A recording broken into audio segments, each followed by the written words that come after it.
Okay, so after we're done machining the backside of our part, we have to flip it over, and to do that we have to create a new plane to start. So we're gonna create a new plane from dynamic, drop it on the center of our part, rotate it 180 degrees.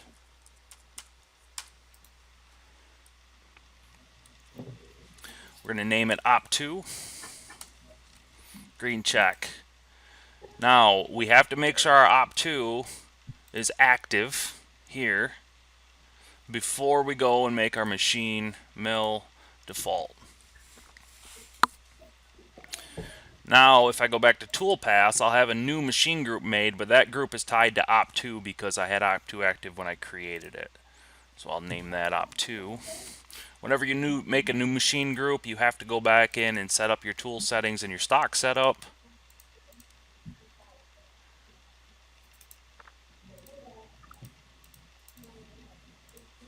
So into our stock, we had 4 inches by 6.2 by 3/4 of an inch. And the position is 0.75 because now we're on the bottom center. Green check. And I don't think I had the visible selected. Go back up in there and check display. Alright, so now I have my block ready to go. I'm going to go in and turn off these other ones. Oops.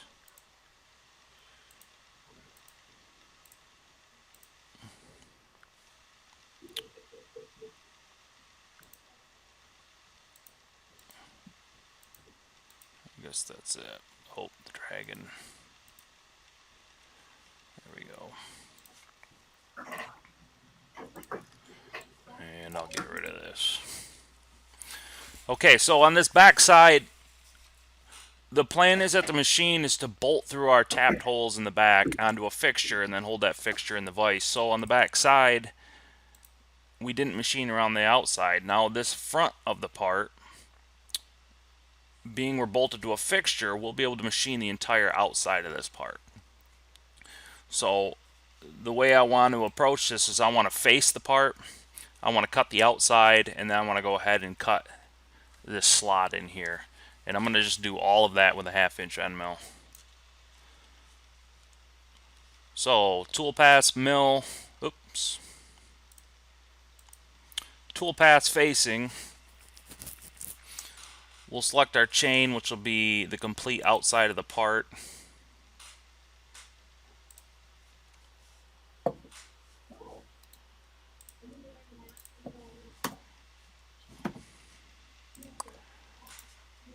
For our tool, I'm going to go ahead and go back into select tool from library. I'm completely starting over at this point because I'm on Op2. Now, if you don't want to have to go through and reset up all this and try to remember what you did from Op1, there is a different way you can do it.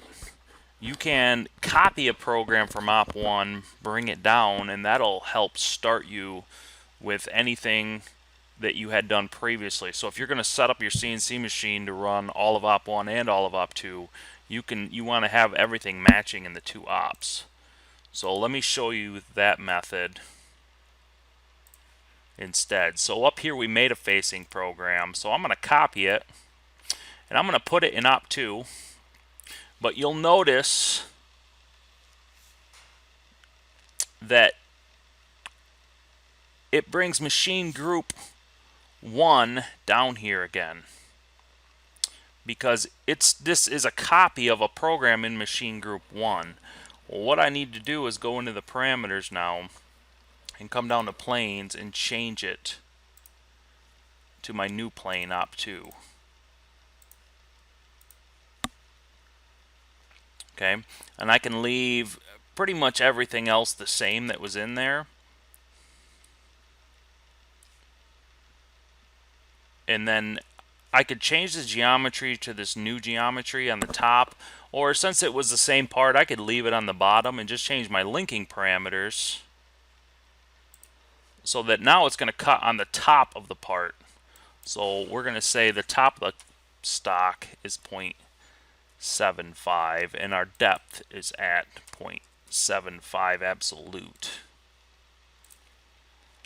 Because my new zero is on the bottom, so I want to be 3/4 of an inch thick. So if I calculate that, you'll see that it should make a facing toolpath on the top of my part.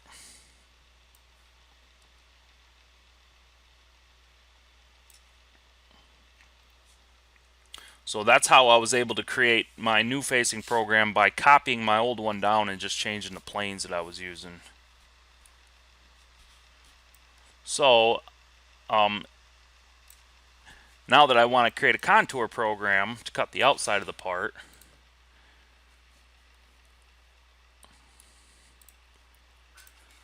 I'll select my chain.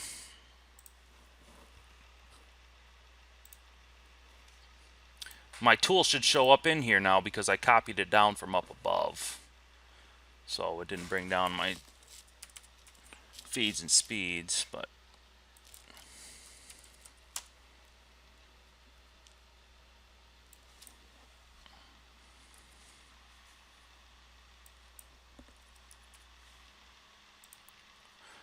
under cut parameters, I didn't pay attention to the chain when I created it, so we'll just leave it alone right now.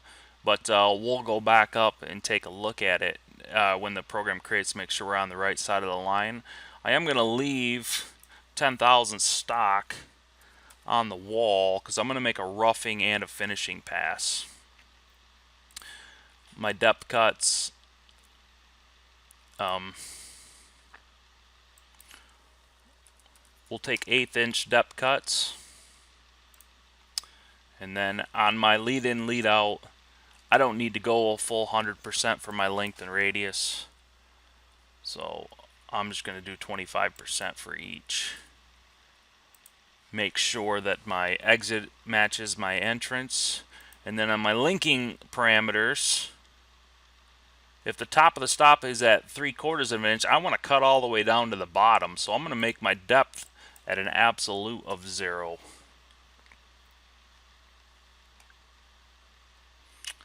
And then that top of stock to depth should make it take 100th passes between there.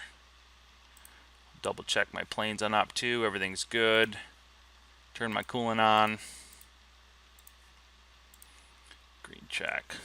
So that looks pretty good. It's on the outside where I wanted it. Should be leaving 10 thousandths of stock on every pass.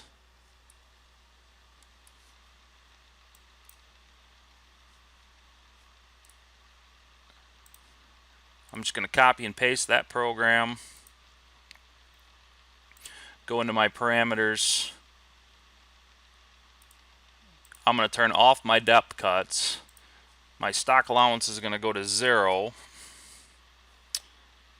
My feed rate is going to get cut in half because now I'm finishing. Oops. 0025.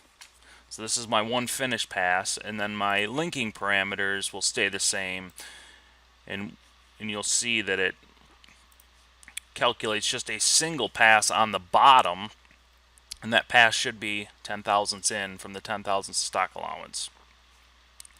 So right there. We'll go ahead and turn this facing off as well.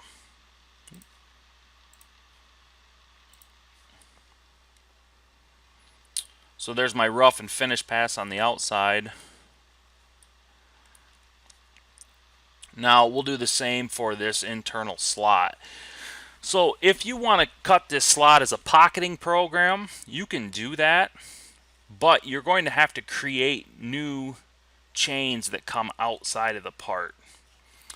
It might be easier for what you guys have learned so far is just to use a contour program and cut one side at a time, and go ahead and cut roughing passes and finishing passes. So it might be a lot easier just to go ahead and make this in 4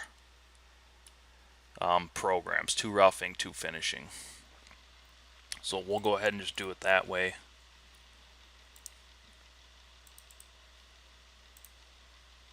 So I'm going to copy and paste this program down. Change it back to my roughing feed rate.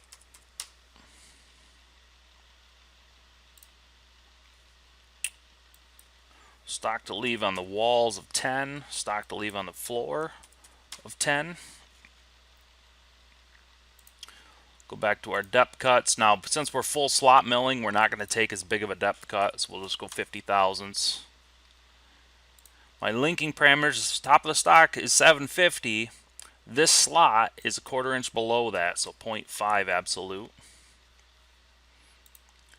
Okay, now I have to go in and change the chain to the one I want to be using. So I'm going to rechain all, and I'm going to create a partial chain.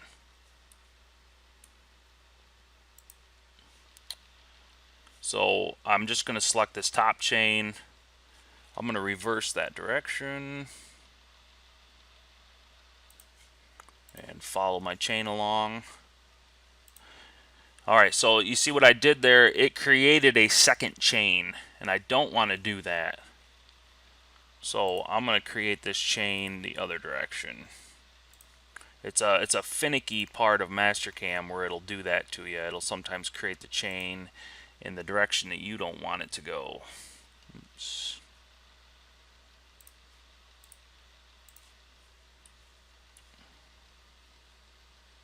And when you run into that, I find it helps just to go ahead and start from the other side. So there it completed the chain. Green check.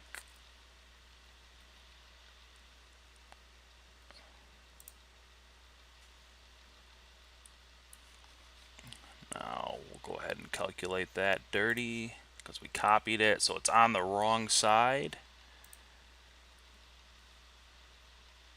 So under cut parameters, we'll change the compensation direction.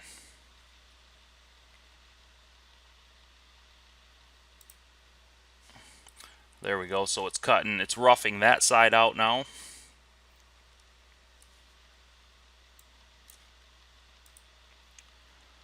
Copy that program down, paste it, go into my geometry.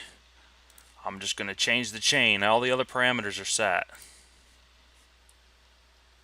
So I want to reverse that chain, go this direction with it. That's good. Green check.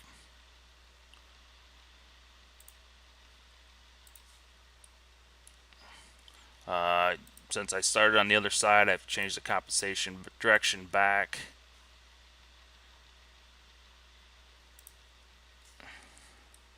There we go. So there's that slot roughed out. Turn this one off. Now we want to create that finish pass in that slot. So I'm going to do the same thing. I'm going to copy both roughing passes down and then just go in and change them so that they only take the one finish pass.